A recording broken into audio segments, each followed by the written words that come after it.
The 49ers offense could look very different when they take the field against the Arizona Cardinals on Sunday.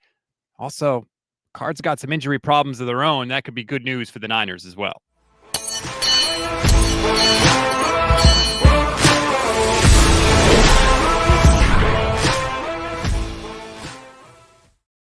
What is good, everybody? Welcome to another Gold Standard podcast, part of the Pro Football Insiders. I'm Rob Stats Guerrera. He is Levin Black. This is the show where normally we are reacting to Kyle Shanahan's Wednesday press conference and the first injury report of the week, but doing it a little early today, so we'll have to speculate a little more than usual, but nonetheless, we are here from you. Welcome to all our YouTube channel members. Welcome to everybody watching us on the vertical stream on YouTube as well. Something new that we started recently this week. Still got to get some of the kinks worked out, but we're doing our best. We're grateful that everybody joins us there as well. And I'm grateful that you, Levin, are here with me. And it's completely my fault that we're here early. Let's call it like it is. I work a weird schedule, and I am due to leave for work in about 3.5 hours. So we have to record now.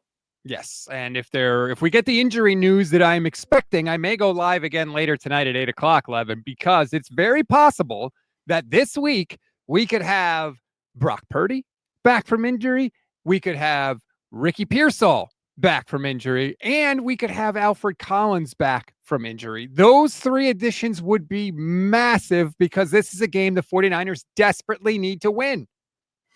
One, I'm not going to get my hopes up until I see it. I think lessons learned there from the past. Two, you going to be okay without me if you have to go again tonight? Yes, somehow I'll soldier on. I don't know how I'll do it. Somehow, even though I host 3 other shows a week without you, yeah, I'll be able to figure it out. I'm glad that you are able to soldier on without me. Also, we should mention the Cardinals are all kinds of banged up as well.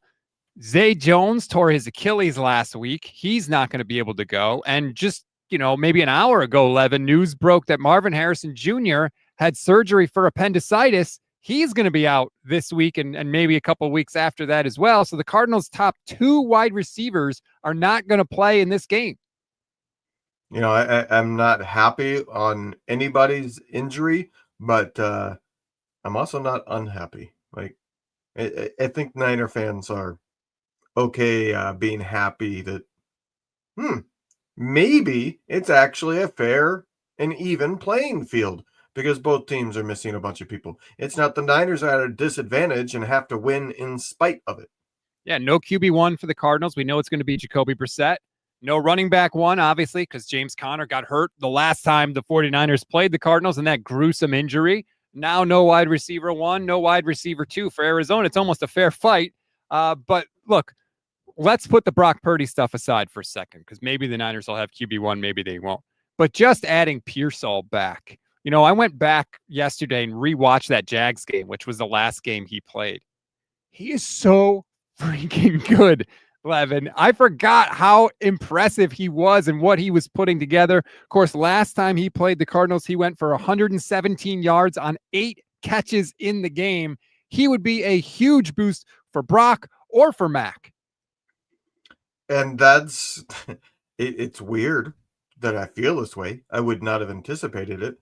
But part of me kind of goes, I would like to see Mac Jones with Ricky Pearsall. I would almost rather see what can Mac do when he gets Ricky Pearsall and actually has a true starting caliber wide receiver. It feels weird and almost dirty to think that. Like, that's my thought as we're looking at the potential of Purdy and Pearsall returning. It's like, ooh, I'm excited. But at the same time, in the back of my mind, I'm going, I almost wish we could see Mac. Why? Well, we'll get into that with the hot takes. Oh, boy. Levin's hot takes sweeping the nation. Ricky Pearsall was the word that was used earlier this week, should return to practice. And we all know with the 49ers by now, that is a very operative word. Kyle is actually going to speak before practice this week. Practice is at 4:55 Eastern time, so 1:55 Pacific time. Kyle's going to speak at 12:40 Pacific time. So It'll be an estimated practice report. But just getting Pearsall back, like we've talked about this a bunch, but then that moves Jennings down to number 2, moves Bourne down to number 3. So it just makes everybody better. Plus, Kittle is obviously back as well. Like now you've got an offense that's not so bereft of weapons. And now, maybe it just opens. How do I want to say this? Everybody benefits from having everybody there, if that makes sense, right? It's not just, things might be easier for McCaffrey. It's things are going to be easier for Kittle. Things will be easier for Juwan. And of course, things will be easier for Ricky as well. Everybody eats. Yeah, and hopefully it means Christian McCaffrey can start averaging 4 yards per carry. That would be a nice development.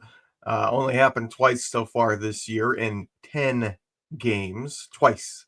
But it does open up the offense. Like they have been manufacturing offense is the way I would put it. And it's kind of when I say manufacturing offense, when I hear somebody say that, I take it as they're basically making offense with smoke and mirrors because they don't have the talent. When you got great offense, you don't usually use that type of verbiage. You don't say they're manufacturing the offense. No, they're just moving the ball. So I feel like they've been able to move the ball and have some good offense, especially last week, without truly being in the position that they should. By the way, Benali correctly points out in the chat that Mac did have Pearsall. On the first as well. Yeah. We did get to see a little bit of that. We got to see Mac before he settled in. Like it's clear Mac is getting better and better. He literally just had the highest completion percentage of any 49er player ever in a game with more than 30 attempts. So I did go back and watch the Cardinals game because I just wanted to see, refresh the memory of what happened in that game and what it was like. The offense was far, far from spectacular in that game, of course. We know they won it on the walk-off field goal from Eddie Pinheiro, but it was a 16-15 game. The 49ers, I believe, scored 1 touchdown in the game, and that was a use-check pass for Mac Jones. They love that little play action down there with juice in the end zone. It wasn't like the 49ers lit this Cardinals defense up, but I do agree with you. Mac Jones has certainly had time to settle in as opposed to then. Right. I don't think it's the same situation. Mac going in those first 2 games when he had Pearsall, he's going in going, do I still have it? You know what I mean? Am I still the guy that I thought I was a couple of years ago in the draft? Now it's, I am that guy. I know I'm a starter in the league, and I just got to make the most of this opportunity. So I think it's a completely different scenario. And I also think just not even from confidence, Max just got the timing down now. You see it with how fast he's getting rid of the ball. I think there's only 2 quarterbacks in the league that are getting rid of the ball faster than Mac Jones on average. So he is progressing, as I said in the instant reaction. I feel like he's progressed a lot in the last few weeks. I think it's fair to say he's playing better now than he was early on when he came in. I think so. I did see an article from Ted Wynn in The Athletic, and it was it Ted? I think it was Ted Wynn. It was. And he was comparing Brock and Mac. And he got the take. He had a chart in the article, and it was like time to throw. And it compared Mac this year to Brock last year because Brock was missing some of the weapons last year. And believe it or not, last year, Brock was getting the ball out faster than Mac Jones, which really shocked me because in my mind, that's not what happened. And so it was like a nice little check of like, oh, maybe I am remembering this wrong. It's one of the aspects that I feel like gets completely ignored when it comes to looking at time to throw. And I wish that somebody like Next Gen Stats, for instance, would take those out because they're outliers. But the problem I have is time to throw gets skewed if you're able to have mobility and move around and buy time throwing. Mac Jones, if he needs to leave the pocket, he's just trying to get upfield. He's just trying to make it not be a negative play. And if he gains a couple of yards, that's, great. People like Purdy, people like Mahomes, when they escape the pocket, they're escaping the pocket to try to find an extra second, 2 seconds, sometimes as many as 5 seconds behind the line of scrimmage to find somebody who's open. And that skews the data. And I never have seen, and it drives me insane because some people will then turn around and look at time to throw and be like, that guy's holding the ball too long. It's like, no, he scrambles a lot. Take out those plays, eliminate anything that is like, just look at from within the pocket. Who's holding the ball the longest within the pocket? That's the real data. So the fact that they were looking at this year, they also included in that article, and I think Purdy was like 0.2 seconds slower than Mac this season, which there's not much on Purdy this season, but it just, you got to factor that in, and it's never mentioned. It's always just ignored, and that's a massive thing that makes time to throw for players like Purdy completely unreliable.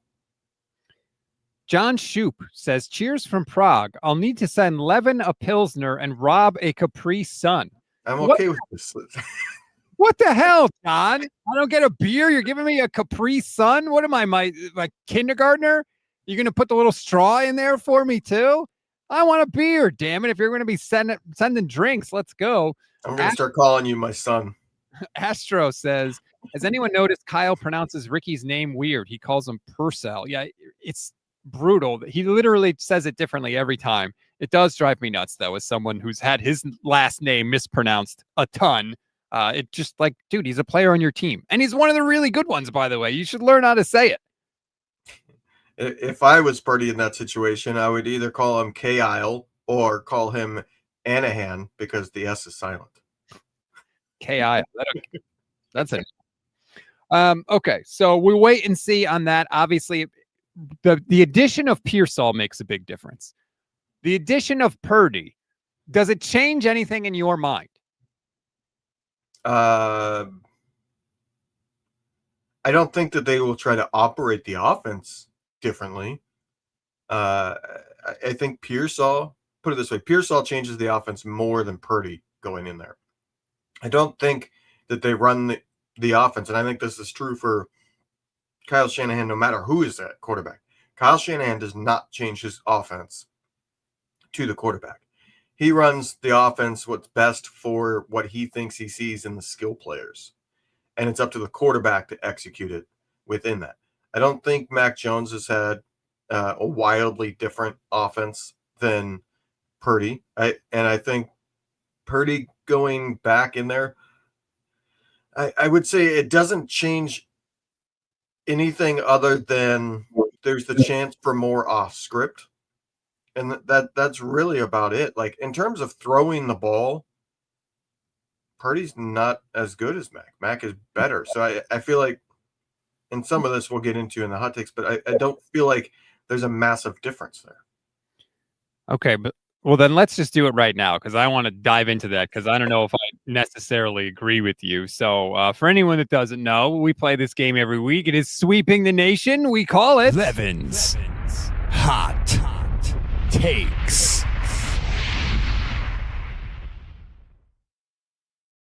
With that one, Levin, what do you got for me? All right, so I'll start with the one before we launch in, because once we launch into that whole conversation of comparing the two, I feel like we won't come back to this one. So the first one is going to be Mac Jones has saved John Lynch's and maybe even Shanahan's job this season, because without him, they have 3 wins, and I feel like Jed York would feel he has to do something because they've had back-to-back double-digit loss seasons coming. I completely disagree with this one. I feel like you are falling into a common thing. Number one, where you say, without this person, none of this would have happened, but you replace that person you're talking about with no one or with a crappy person. Brandon Allen, Dobbs, if they had the backups of last season, they are a 3-win team right now, and I feel like there would be a ton of pressure for Jed to make a move. Okay. Now, I said Lynch, maybe Shanahan. I feel like the move there would be to blame all these injuries on roster construction, and that would be York's move. York would say, I'm going to move on from Lynch after the season, but keep Kyle. Okay, so you changed it a little, and it does make a difference to me. Like last season's backups, yeah, they would be in a much worse place. But also, whose decision was it to sign Mac Jones? Kyle and John. So it's not like they won a church raffle to get Mac Jones on the team. No, but when it comes to, if you have back-to-back double-digit loss seasons, somebody's got to go. There's going to have to be a scapegoat. The owner's not going to take it, and they're not just going to keep saying, injuries again, shucks. I feel like injuries generally are looked at as being on the front office. They're the ones deciding the players. I know that's not necessarily the case for the 49ers. It's widely believed Kyle has final say on all these things. I would highly suspect that it was Kyle's decision to go get Mac, but I feel like Jed would feel forced to make a decision, and I don't think he would necessarily be wrong in saying, all right, you have back-to-back double-digit loss seasons. I want somebody else in here making calls about the roster. As you were talking about that, I just decided to go look, like, have the 49ers ever had a coach that had back-to-back 10-loss seasons in their history? Do you know who the last one was? Nolan? Kyle Shanahan, 2017 and 2018. Wow. Yeah. Before that, it has happened previous to that as well, though. Before that, Nolan and Erickson had back-to-back, but obviously that's two different guys. Mariucci lost 12 games in 99 and then lost 10 games in 2000. And then the next year lost in the wild card round, and next year lost in the divisional round, and then he was fired. So it has happened before in 49ers history. I like Mac Jones isn't succeeding independently of John Lynch and Kyle Shanahan. So therefore you cannot separate his success from their success. So I disagree with this hot take, although I will give you 3 peppers because it is extra spicy. So there you go. You get the 3 pepper rating for me, but I do disagree just kind of based on the structure of what you said. Well, if you think that one is 3 peppers, then you need a new graphic for more peppers than that. Oh boy. All right. Well, let's go. I wouldn't trade Mac Jones this offseason. I don't care what the offer is. You don't care what the offer is? No. I mean, if somebody's giving up a top 20 pick, sure, but nobody's going to do that. Well, okay. But that's different than what you just said. You said, I don't care what the offer is. So clearly you do care what the offer is. If you can get like a top 20 pick and there's somebody out there to be a backup, because that's the driving force here. I don't trust Purdy. That's the driving force in this. If you were looking at what the 49ers are next season, and these are the things that are factoring into this, you're looking at almost guaranteed, because it might even have been this season, we just don't know it yet, but the last hurrah of a Kittle, Trent Williams, Fred Warner, Nick Bosa, Christian McCaffrey led team. After the next season, Trent Williams at the very least is gone, but then you also start getting into Christian McCaffrey's probably a shell of himself. He would be 31 after next season. You got Nick Bosa. He's probably not going to be the same when he returns. He's certainly not going to be going to no MVP level. I'd be shocked if he's there. I think he'll be one of those guys that's good but not great anymore. Fred Warner, can he be the same when he returns? You don't know. So I feel like next season is the last hurrah. You can't afford to waste it. And with Purdy, I can't trust that he's going to stay healthy, especially with the type of injury he has this year. Like, injuries were already a question mark. With turf toe, it can pop up at any time in the future. So it's one of those things, like, I'm not willing to risk it. I got to see from Purdy that he can stay healthy before I'm willing to have, Joe Schmo be the backup. I want a quality backup until he proves it. But it also goes further than that. Purdy, over the last 2 seasons, which is a 17-game sample, full season, has been worse than what we've seen out of Mac Jones so far. So I'm also not 100% convinced that Brock Purdy can be better than what we're seeing from Mac Jones currently. Benali says if you listen hard enough, you can still hear the whispers of, I wouldn't trade Nick Mullins for a first I was round. never in that boat. Yeah, no, neither was I. I got to say, Levin's tepid takes. I don't think this one is that hot, especially because you immediately backed off and said, well, first I wouldn't trade him regardless of the offer. And then you said, well, if the offer was good enough, of course I would trade him. So well, somebody could offer a first-round pick, and I would say no to it. It would have to be towards the top half of the draft for me to be willing to accept it, and there would still be a talk about it. Like it would have to be, okay, we're doing this, but we're signing that backup quarterback. The other thing you said is like, well, Brock hasn't proven he could stay healthy. What do you need to see from Brock in order to say, okay, he's proven it? Because remember, he started every game in 2023. So you can't be like, well, he needs to start every game next year because it's like, well, he's already done that. So clearly that doesn't prove that he could stay healthy. There is nothing that he could do to prove that he won't get injured next week, if that makes sense, because that's any player. Well, that's the problem is he has been injured almost every week. So I need to see a stretch of health. I know that doesn't mean that he's guaranteed health in the future, but it shows, okay, this guy isn't going to break down constantly as he has. I mean, we've gone through it before on this show. You know, you have elbows, you have ankles, you have the current with the turf toe and what ribs at one point that we didn't even know about until later on. He's had injuries all over. I think there is a legitimate question mark of one, can Purdy stay healthy just as a player? Two, is he big enough for the position? Because that's, I think, part of the equation here. So the fact that he has had not just, oh, this one thing is bothering him and it's a constant thing he nurses, it's all over his body. I want to see a stretch. Like the only way that I would be willing to sit here and say, all right, I would take whatever that best offer is come the offseason, is if Purdy returns this week, has 7 weeks without any injury issues, and it plays lights out, looks like 2023 Brock Purdy. That's the only way. And I would still want to sign a good backup.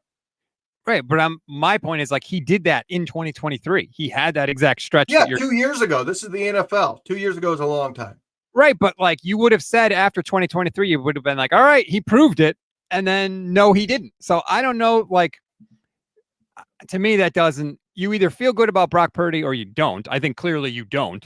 But there is no like, oh, he played 8 games and played lights out and was healthy. So then now I feel more comfortable about his health. It's always going to be hanging over him. It's always going to be a potential cloud. And you just have to be willing to accept that. I do think Brock can help with some of that because you and I have talked about a lot. Like if he just decides to throw the ball away earlier, he could save his body a lot of hits and a lot of contact and a lot of pain, quite frankly. Like his play style can lend itself to him more likely than not being healthier. And I think that is a change that Brock himself will have to make. And maybe if he comes back this week, he'll start to think that way too.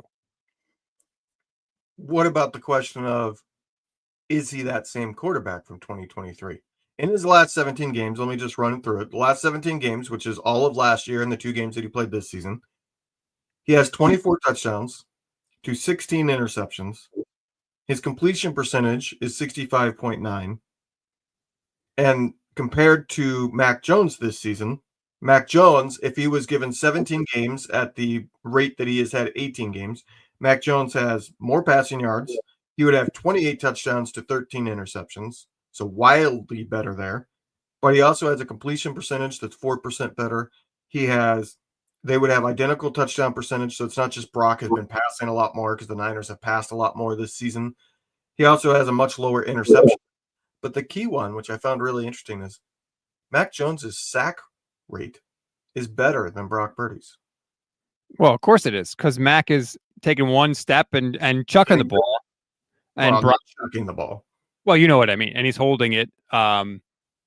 Brock holds it a lot longer. We know that. You can't get sacked if you get the ball out of your hand. Now, you might not do anything with it, but you can prevent the sack. So that doesn't shock me, that the difference there.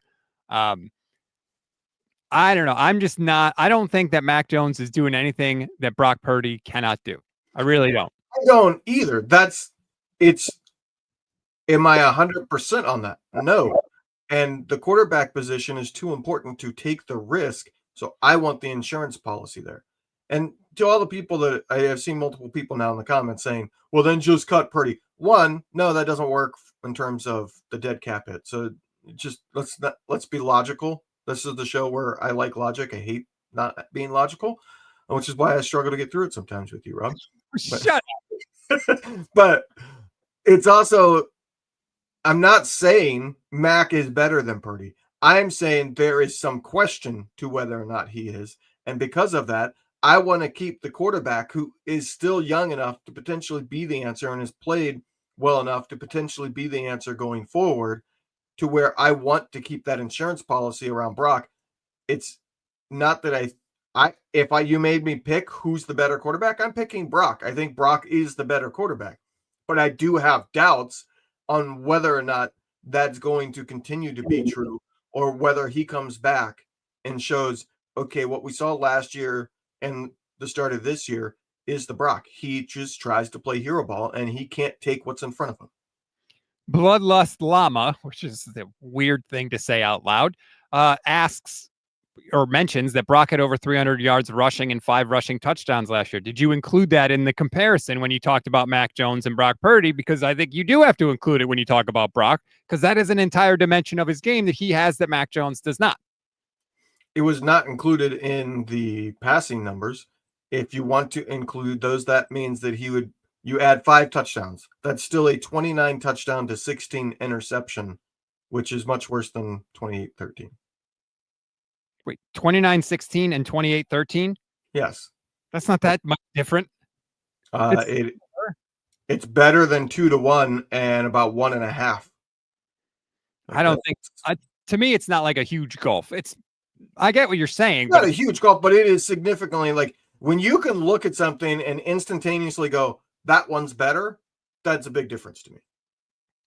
And Kyle says Brock also did not have Christian McCaffrey last year, which is fair. That is fair. There's also a 2-game sample this year of him being crap. Hold on. Bloodlust Llama says, my last name is weirder to pronounce than Bloodlust Llama. I have to know what it is now. I won't be able to go the rest of the show without knowing what it was. Look, the point is we don't have to pit Brock and Mac against one another. I know that we kind of like get into this conversation because only one can play. So ultimately you do have to choose. But Mac Jones' successes do not take away from Brock Purdy and vice versa. They're all on the same team. And we have talked about it. I have said it many times. I just want good quarterback play. I don't care where it comes from. And we have gotten a lot of that this year because of Mac Jones and how he has played. Now, Brock Purdy can come in and play well at quarterback.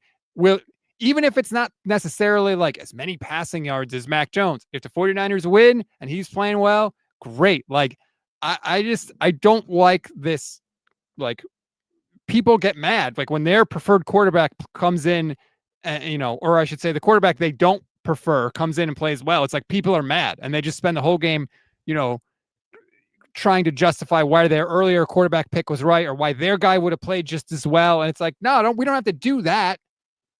No, and that's entirely my point. That's why I keep both. It's not that I'm saying I prefer this one. I am with you in I don't give 2 shits which one is playing good quarterback. I just want somebody to be playing good quality quarterback for the 49ers. And I think both are capable of it. The one that has the long-term contract has had a lot of injuries. So I'm wanting to keep the cheap one around just in case. Because next year is an all-in year, in my opinion. It is one that you say, I'm pushing all the chips in because I got a lot of aging stars, and this is the last year that they're going to be together because at the very least, Trent Williams will be retiring. I would say Christian McCaffrey next year will be all but guaranteed to be his last season. There's just a lot of reasons why next year is an all-in year, so I'm not willing to risk getting rid of a guy that I'm confident that he could come in and win games. I would be. Now, it would depend on the offer, but like if you give me a 2nd-round pick right now for Mac Jones, I'm like, yep, take him. We'll put Curtis Work in there. I was looking at some of the free agent quarterbacks yesterday with Steph because I was pinch hitting for Jay on the show. The quarterback that Kyle loved more than anyone in 2021 wasn't Mac Jones and it wasn't Trey Lance. You know who it was. Well, there's a couple possible answers here. It was Zach Wilson. That everything I heard was the guy that Kyle really loved and wished that he could get because he tried to trade up to number 2. The Jets wouldn't make the deal. And I think that's the guy that Kyle would have taken if he had his choice of all of them. He'll be a free agent next year, 11. What if we continue the Kyle Shanahan Quarterback Rehabilitation Center and we just trade Mac Jones to get some picks, whatever they are? I think it would have to be, I don't know that they would trade him for less than a 3rd. I think it would have to There'd be no reason because you can get he's going to get a 3rd comp. Yeah. So, it would depend on the offer. But if you can get the extra draft pick and then you bring in Wilson, which hopefully he doesn't have to play at all, right? Because we want Brock to play all the games. But if he does have to play, can Kyle work his magic a little bit? And that's the kind of system that we do. We just churn through the quarterbacks and we use them for play if we need them or just extra draft picks. Zach Williams doesn't fit the mold. And I'll use the words of, I think it was Vic DeFore in the mailbag that just got posted to The Athletic. Mac Jones, he said it more mean, but he says that he doesn't have, he's a few screws loose of being able to run the 49ers offense. Zach Wilson has also already had multiple other opportunities and was not only not chosen to be given the opportunity to play, but was buried on the depth chart. One of those places is Miami, where they ran a similar system because it's Mike McDaniel, and he bombed out horribly. So Zach Wilson just doesn't fit this mold. There is not, I think, an obvious rehab situation next offseason. I think the best one, if you're wanting to talk about young people looking for their second chance that maybe could blossom, it's probably Will Levis. But I also think Will Levis's whole problem is he holds on to the ball and he can't read a defense. So he doesn't fit the Kyle Shanahan mold. Doesn't make sense. There is a potential backup that would make a ton of sense. And he's almost definitely going to be a free agent, even though he's technically under contract for the next couple of years. And it is Kyle Shanahan's favorite quarterback of all time. Trey Lance. Kirk Cousins. Kirk Cousins, they have an out built into the contract. They can release him and have $35 million in dead cap. He is currently scheduled to have $50+ million in a cap hit next year. So they will definitely be getting rid of Kirk Cousins, talking about the Falcons, because they can save, I think it's like 17, 18 million of cap space by getting rid of Kirk Cousins this offseason. So he's going to be out there. And I don't think anybody's going to be looking for a starting opportunity with Kirk Cousins. It's going to be he signs as a top backup. I don't want to spend too much time on the backup quarterback conversation because I feel like we should talk about the Cardinals a little more. But I will say that I can't have Will Levis because I can't get past the mayonnaise and the coffee thing. Like I can't root for that guy. I just can't. I don't have it in me, 49ers. I think that Zach Wilson would be a hell of a lot cheaper than Kirk Cousins. Zach Wilson, I'm going to guess Zach Wilson's done in the NFL. He will not get a contract next year. I don't know about that. Those quarterbacks tend to stick around. Those highly drafted white quarterbacks. Russell Wilson's also an option. Yeah, he'll be a free agent. Don't make me throw up in my mouth. But my point is, there will be options there if the 49ers did want to make a move. The question is, will there be a team out there that wants Mac Jones enough to actually go ahead and make the 49ers an offer? And again, hopefully all this is moot because I want to have Brock Purdy back in there and playing in there and all of that. Antonio, YouTube channel member for 28 months. Thank you so much, Antonio, says Kirk Cousins is Kyle's the one that got away. We all know he loves him. He'll always love him. And to be honest, if he was cheap and he was the backup quarterback, I don't hate the idea, but he would have to be cheap. I mean, I'd be willing to spend a little bit of money there, assuming that they're trading Mac Jones. Mac got $4 million. I would be willing to double that, pay $8 million for a top backup quarterback insurance policy because of Brock's history. There's also Jimmy Garoppolo, who's scheduled to be a free agent. I know. And Mike Silver loves to tell us how much of his mojo he got back by doing nothing with the Rams. Ridiculous article. Anyway, my last one will transition us pretty well. And it's a more positive one. Imagine that. Good. The 49ers will score 30+ points in 5 of the last 7 games. Ooh. Okay, tell me why. Because Ricky Pearsall's returning. Because I think that Kyle Shanahan has seen the light, so to speak. The run game will be better because Brian Robinson is getting opportunities.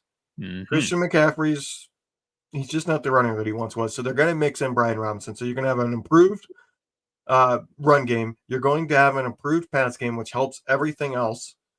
And I think with Ricky Pearsall and George Kittle together, that's a really hard combo to stop. So I think the offense is going to get going. And I think you started to see signs of it last week. And the last couple of weeks, they haven't been that bad on offense. They've been close. I think that they get their things together. I wasn't I wasn't willing to go. I was going to say they're going to average 30-plus points over the final 7 weeks. I wasn't willing to go there because I think that there's going to be one of these division games in probably Seattle where it's just a slugfest and it ends up being like 17 points. Well, if you have a single 17-point game, you're now going to average like 33, 34 points in the other games. And I don't think that. So I had to go here. It made it a little bit less spicy that they will score 30-plus in 5 of the last 7. Well, I'm giving you 3 peppers for that one, Levin. And the reason is this, as Benally points out, the Niners didn't score 30-plus in any of Ricky Pearsall's games earlier this season, whether it was Brock, whether it was Mac, whatever. Now, they also didn't really have George Kittle on the field for all of them because he got hurt. Also early season when Kyle's not as good. From like someone said, who was it in the comments? From your lips to God's ears. Tony said, from your lips to, thank you, Tony. Yeah. That's one of my favorite sayings. I would love to see that. And God, what this offense could be, right? With Pearsall and Kittle, there's just going to be more room for everybody to operate. It's going to be, I just think, less of a struggle. Sometimes it feels like it's such a struggle for them to move the ball down the field. And part of it for me is, Levin, it's because they get like no yards after catch. If it's not Christian McCaffrey, it's completion tackle in the middle of the field. And it's like, oh, all right. Like, obviously you're not going to complain about the completions, but like, give me a little yards after catch. That's why it was so exciting to see Kittle catch that pass last week and break 3 tackles and go for 20 yards. It was like, yes, let's go.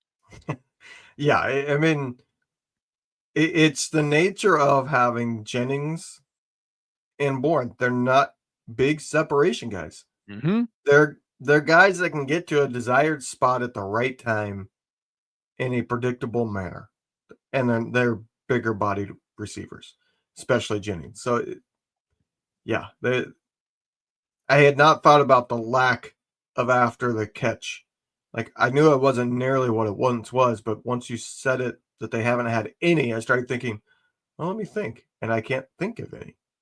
That Kittle play is probably that might be the longest yards after catch, although Christian McCaffrey had a catch where there was just nobody there, and so he got to run. I was going to say, running back yards after the catch are thrown out when you're talking about running after the catch because they're always running after the catch. It's different. Yeah, I do agree that it doesn't give you like really what you're looking for if you were to just look at the raw running back yards after catch numbers for sure. The other thing I wanted to say, I wanted to show you this tweet because I saw it and I was like, I'm going to stick this up Levin's rear end when I see him. Jose Sanchez had a tweet. When running inside the tackles, CMC is averaging 4.6 yards per carry on 81 rushes, and he has 9 runs of 10+. When running outside the tackles, he's averaging just 2.6 yards per carry on 99 rushes, and he has 7 runs of 10+ yards. I will say this, Levin. Why the hell does Christian McCaffrey have 99 rushing attempts outside the tackles this year? Because they never work. Yeah, I do think a lot of it has to do with his lack of burst, getting to the outside. But it also has to do with Christian McCaffrey in 2023 and pretty much every year prior to that. The 49ers have had the running back who faces the most 8+ man boxes. Christian McCaffrey this season, he's not even in, I think, the top 15, and it's half the percentage that he faced in 2023. In 2023, he was like 31, 32%. This year, it's around 16%. Well, if they're not in the box, where are they? Backed up and more capable of getting to the outside, right? Like, if they're not stacked in the box, they got to be better equipped to get to the outside because they're either on the outside already or they're off the line of scrimmage to where a pulling guard can't get to them in time. So they are basically daring the 49ers to run inside of the tackles, and Kyle Shanahan keeps saying, no thanks. Now, I do want to point out that part of the lack of success on the outside is Christian McCaffrey because Brian Robinson is consistently getting that success on the outside. I actually have that. Here, let me pull that up. Inside the tackles, Brian Robinson averages 4.3 yards per carry, which is less than Christian McCaffrey. Outside the tackles, Brian Robinson is averaging 4.2 yards per carry, which is way more. That's basically double, more or less, Christian McCaffrey's runs outside the tackles. Yeah, and if you were to say who's the better inside guy, it would have been Brian Robinson. Like everybody would have said Brian Robinson. He's a bigger running back, and everybody would have said, well, that's the guy that's going to be between the tackles. You know, they'll maybe use him in the red zone, was what people were saying when he first was traded here. Well, Brian Robinson, it's not like he is a speed demon. I think he has a good top end speed, and I think that's the difference. But it shows you that much of the outside running and the overall Christian McCaffrey rushing average is Christian McCaffrey himself. It's not all blocking. A good bit of it is Christian McCaffrey himself. It'll be really interesting, the breakdown this week. The Cardinals got run over by the Seahawks last week. Can the 49ers do the same? And if they can, how do they do it? And again, like, we don't have to pit Brian Robinson against Christian McCaffrey. And this one's a little less obvious because you can literally play both on the field at the same time. But what is the split going to be? Last week, it was 12 for Christian McCaffrey and I think 8 for Brian Robinson. Now, they were down 21-0 right out of the gate. So that skews any of the rushing numbers that you want to look at for this one specific game. But how do they break it down this week? Do we start to see Kyle Shanahan, like, you know, we got 10 games of data now, right? Does Kyle switch it up? Does he acknowledge what he has seen on the field? He's watching the film every week, you know, like I've consistently said that I don't think the blocking for McCaffrey has been pretty good. Well, if anybody is aware of that, it's Kyle, of course. So does he alter things this week? The 49ers have data that we don't have that makes it completely cut and dry. They will have the advanced metrics of what kind of speeds Christian McCaffrey is getting to when trying to turn the corner on an outside run. Does it compare to 2023, or is it a slightly slower to where, yeah, it's not the blocking, it is him. He just doesn't quite get there fast enough. They have that data. So what's your guess? 50-50, 60-40, 70-30? I think it'll be similar to what we saw last week.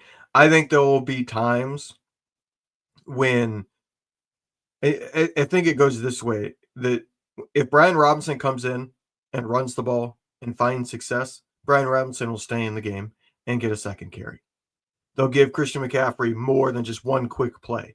You know what I mean? If they're finding success with Brian Robinson, they're going to stick with that and run it 2 or 3 more times, give Christian McCaffrey a bigger breather, but then Christian McCaffrey will come back in. I think that, you know, if they run on first down with Brian Robinson and it's 2nd and 4, I think Brian Robinson probably stays in the game. I would really like to see them both on the field at the same time. Like, do we really need Kyle Juszczyk out there? Really? Like, really? You know? That was asked in the same mailbag to Vic DeFore, and I didn't like his answer because he ignored what the question actually was asking. Somebody asked, why not make Christian McCaffrey a slot receiver and play Brian Robinson? And his answer was, because he's not a slot receiver, and Juszczyk is too valuable to take off the field. It's like, that's not what they were asking. They're not saying take Juszczyk off the field. They're saying make Christian McCaffrey a slot receiver. Play him as a wide receiver sometimes and have Juice still in as a fullback with Brian Robinson on the field. Or you could put Juice as a tight end too and have Brian Robinson. I mean, like, there, you could do it. Like, clearly. You could motion him up to the line, and now you've got a stacked line of 2 tight ends on one side and run like an outside run. Or, shocker here, a run pass option where Purdy, I'm assuming you're not really going to want to do a run pass option with Mac Jones, but where Purdy has the choice to see how the defense is lining up and whether Christian McCaffrey is going to be open because the defense comes, you know, cheating down because they suddenly go to a 2 tight end stacked side because Juice goes over and lines up next to Kittle. What you don't want is a situation where you immediately know, oh, Brian Robinson is in, they're going to do this. Christian McCaffrey's in, they're going to do that. That's why I almost would like to see them on the field at the same time. And then you can do all sorts of stuff. You could fake the pitch one way, have it go another way. Like, you could do a lot of things to mix it up. And I feel like Kyle has not really, he doesn't really do that with two running backs because he has juice in the backfield so often. But I certainly would like to see it. But they should be able to run this week against Arizona. They should be able to do whatever the hell they want, quite frankly. Like, you're better than the Cardinals. You were better than them earlier. You have better coaching than the Cardinals. You know, and in today's 49ers in 511, I played a clip from the PNHX podcast, the Cardinals podcast that I love. Johnny Venerable's there. He used to work with him at SB Nation. And his point was basically like, we thought that coaches in Arizona were an asset, and they're not. And they're not in this division. And he used the phrase coaching malpractice. Like, you should be able, especially if you get those guys back, to beat this team around a little bit. It shouldn't be a 16-15 game this week, especially with no Harrison and no Zay Jones. You want a bonus hot take? Always. They are definitely getting rid of Kyler Murray. I think the Cardinals, with the way things are going, Gannon is likely to lose his job at this point. I think he has a chance of saving it, depending on how they finish, but things are trending really, really bad. If he's fired, I think that Robert Saleh will be the favorite to get that job because it's a double whammy, right? Hey, we're in division with Kyle Shanahan, and we're sick of losing to him. We're sick of losing to McVay. This is one of the top candidates.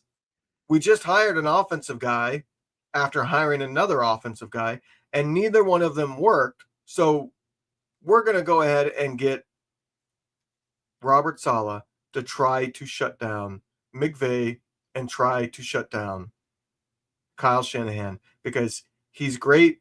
He's a great motivator, and he's not only the right guy for the job, but there's the double whammy of hurting one of your divisional opponents.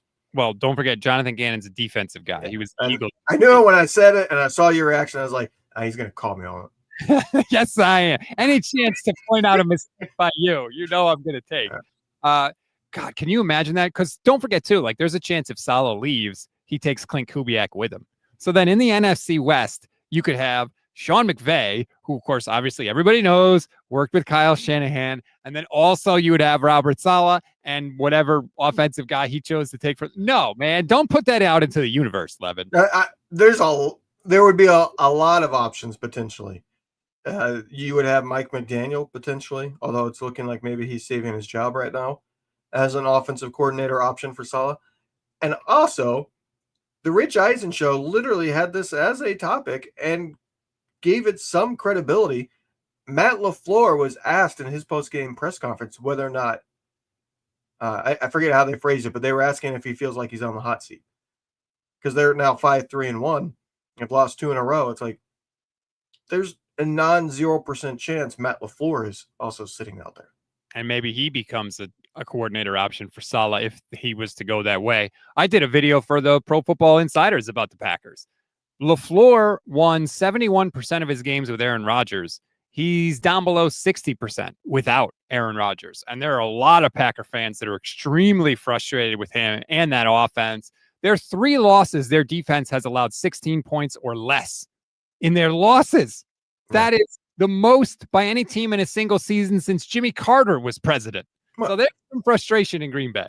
Don't forget that even when he was winning that 70+% games with Aaron Rodgers, he was getting a ton of the criticism for why they were losing in the playoffs because he was making stupid timeout decisions and whether to kick a field goal or not kick a field goal. So, like, there's not – I would say Matt LaFleur would get another head coaching job, though, right away. And I would not be shocked if Arizona inquires if he was on the open market. Yeah. Wouldn't that be crazy to see LaFleur, McVay, and Shanahan all in the same – Are we just going to have everybody like Mike Magano would be going, you got to be freaking kidding me. No. Honestly, like I wouldn't put it past anybody. You're right. And by the way, LaFleur is in the last year of his deal. So is Gutekunst, their GM. They're both lame ducks. And Ed Policy, yes, that Policy family that 49ers fans know well, is the team president in Green Bay. And he declined to give them extensions this offseason. So he's definitely leaving it open. There could be some changes in Green Bay. God, I know we're getting way ahead of ourselves here because we still got all of this season to go. But it's a non-zero chance. You're right. There's a non-zero chance for Matt LaFleur or Robert Saleh to be coaching the Arizona Cardinals next year. Oof. And I would hate, but also it would be kind of exciting. No. No, damn it. Robert Saleh is going to be coaching the 49ers defense next year. He's going I to be, hope so. I hope he's coaching Bryce Huff, Nick Bosa, Fred Warner, Michael Williams, Alfred Collins. If this defense had just a chance to grow this year, I think that Vish said it early. Like he was like way out in front of this. And the more I think about it, I think he's right. Like if they had all their guys, I think this would be a top 5 defense this year. Like it was working. It was going to work. They were closing out games. People forget that first Cardinals game, the Cardinals are driving with like a little over 2 minutes to go. It's third down. They complete a pass. And you know who the Niners cornerback that broke it up that allowed Mac Jones to drive down the field and get the final field goal was? It was Upton Stout. Remember, we were like, yes, it's Upton Stout. Like we were all pumped up about that. If they had a chance to be there with their stars where they were, it would have let the development of the rookies happen in a much easier way, I feel like. And I really do feel like this defense would have been awesome. So I want Robert Saleh back because I want a chance to see what that would look like. So do I. I think it's likely he's back because it's not going to look good statistically. And owners do care somewhat about the narrative when hiring a head coach. It's going to be hard to say, oh, this guy got fired by the Jets of all franchises, and he spends one season back with the 49ers and they finish in the bottom 10 of defenses, and we're hiring that guy. Like, it's a hard sell job. I'm not saying it's impossible, but the Niners are likely going to finish bottom 10 of defense. I think the wheels have fallen off on the defense, and you can't blame them, but an owner cares about image. And also, you don't know what the defense would have looked like for sure because it never happened. I just came across this chart on Twitter. This is from Sebastian, who puts this chart out, and it's playoff leverage going into week 11. And I don't know if you can see this on the stream, but if the 49ers win against the Cardinals, they have supposedly, according to this, an 83% chance to make the playoffs. Whereas if they lose against Arizona, that goes all the way down to 56% chance to make the playoffs. I don't know what their metrics are, but that is a huge swing. I'm surprised it's 56% with a loss, to be honest with you. I would put it much less than 50-50, you know. Like, if the Niners lose this week, with all the things going on with the Cardinals being 6-5, under 500 over what the last 9 games at that point, I think. I would say that it's less than 50-50 shot of making the playoffs at that point. So I'm surprised by the 56%. Clearly, this is a data-driven thing, I would say. This is not his opinion. You know, it's data-driven, so it's probably factoring in some things that are no longer part of the equation due to injuries. But if you scroll down from where you're at, this also jumped out to me. Look at the Jaguars. The Jaguars, that is insane. They win at 60%. They lose, it's 24%. 36% difference. If Jacksonville wins, they'd be 6-4. But if they lose, obviously they'd be 5-5. It's nice for the Niners to have that extra win, right? They've got their 6th win already. The Jags would need to get it this week. It's also surprising the Steelers are needing to win to be at 50-50. So that's a good example of something's off with this, because the Niners lose, the Steelers win, and the Niners still have a better shot at playoffs. I know they're different conferences, but that doesn't make a whole lot of sense to me. Well, the Niners have an extra win right now, and yeah, it's different conferences, so I do think that does matter.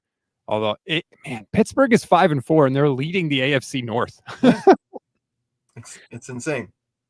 By the way, I saw, speaking of the AFC North, Lamar Jackson not at practice today. Oh, baby. Things are going swimmingly for John. That's a scary one, just talking about Saleh's future. If the Ravens ever made a change, you don't think Robert Saleh would like to go and coach Lamar Jackson?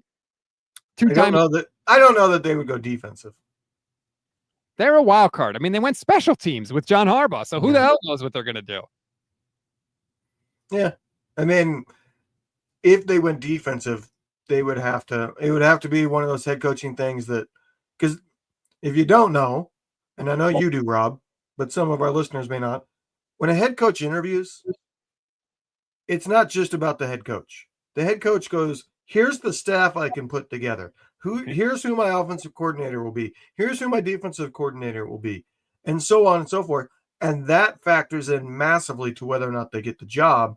Because if you don't have friends that are going to be high qualified, good candidates to be the coordinators, you're not getting the job. Jeremy Fowler put out some list of names that are drawing attention from a head coaching sphere. Vance Joseph, Jeff Hafley, Jesse Minter, Mike McDonald, Steve Spagnuolo. One name not mentioned, Robert Anthony, going with Saleh. And I have no idea what his middle name is. So you might be right, Levin. The blue might be off the rose. I'm confused by one of the names on that list, but right, Mike. Mike McDonald.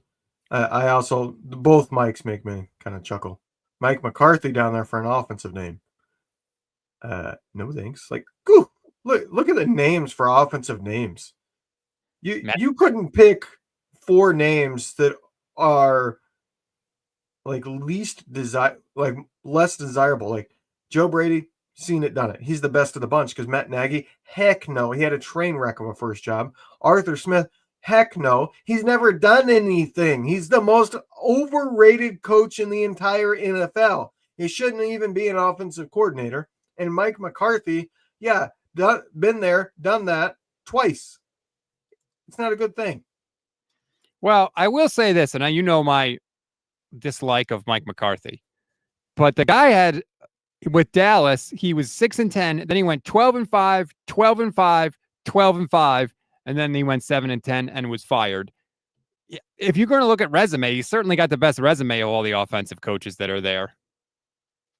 Yeah, but I mean, fool me once, right? That's the situation you're in with Mike McCarthy. You think he's going to suddenly take an outdated offense and be great again and be innovative and be part of your future? He's also older. So, no.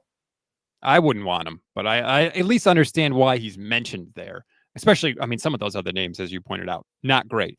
Last thing I want to bring up with you, because I do think it applies to this Cardinals game. I saw this little nugget, and it was quarterbacks completion percentage based on distance.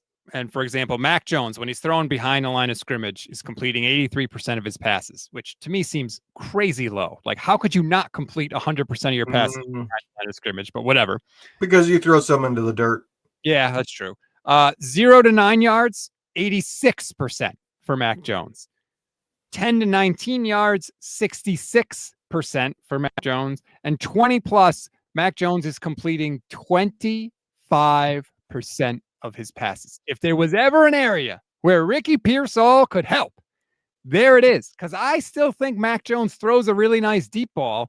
But, I mean, we've seen Kendrick Bourne just not even be able to track passes when they're in the air. Ricky's excellent at that. If there was an area where that could improve, it's because number one will be back on the field. And to be fair, that 25% is not far off from the league average. I'm forgetting the exact number, but it's somewhere in like the low 30s, I think, for completion percentage of 20 plus yards for the NFL. So if you hear that 25% and you're going, oh my God, that's terrible, he doesn't have a good deep ball, it's mistaken. The quarterbacks don't complete 20 plus yard passes at a very high clip. But yes, Ricky Pearsall can absolutely help that. And it goes to show that there's still potential there in this offense. Like, this offense, we've seen how, like, they've been very close to scoring a lot of more points. And I understand, and I have criticized, because whether or not Ricky Pearsall fixes that, I don't know, because it's not exactly a new thing that this offense moves the ball but then doesn't get enough points, doesn't get in the end zone at a high enough clip. But he can't hurt, and they are missing that element to this offense. Well, Ricky, go for it, man. When I watched that deep ball to Ricky on that 4th down against Arizona, it filled me with the warm and fuzzies, man. And I would like to see more of that, because I think that Mac can throw the deep ball. You know, like we were talking about with some of the ways the defenses are playing the Niners, they're not scared of anybody running past them to this point. They're just not. They're like, yeah, you can do it. Maybe you can try. We're going to make you prove it before we back off a little bit. I think that too is contributing to the running game not being able to get going, because defenses, they just don't really care about guys running past them. They're playing run first. And I just think that there's room for improvement with the offense, and hopefully Ricky Pearsall can start to turn things around. And maybe Brock Purdy, if he's back. Again, we don't know. Even if Brock Purdy is back today and practices in full, it doesn't matter because we need to see how he feels tomorrow. Can he do it again tomorrow? So we got a long way to go before number 13 is back, but hopefully number 1 is back, and we'll all be able to watch on Sunday. Are you going to join for the instant reaction this week? Yes, I will. Hopefully for a nice, positive, instant reaction. Yeah, don't be like, yes, I will. You sound like you're expecting a loss. No. I mean, it's just, it's a lot of work to carry that thing. So how would you know? I think you know. Shut up.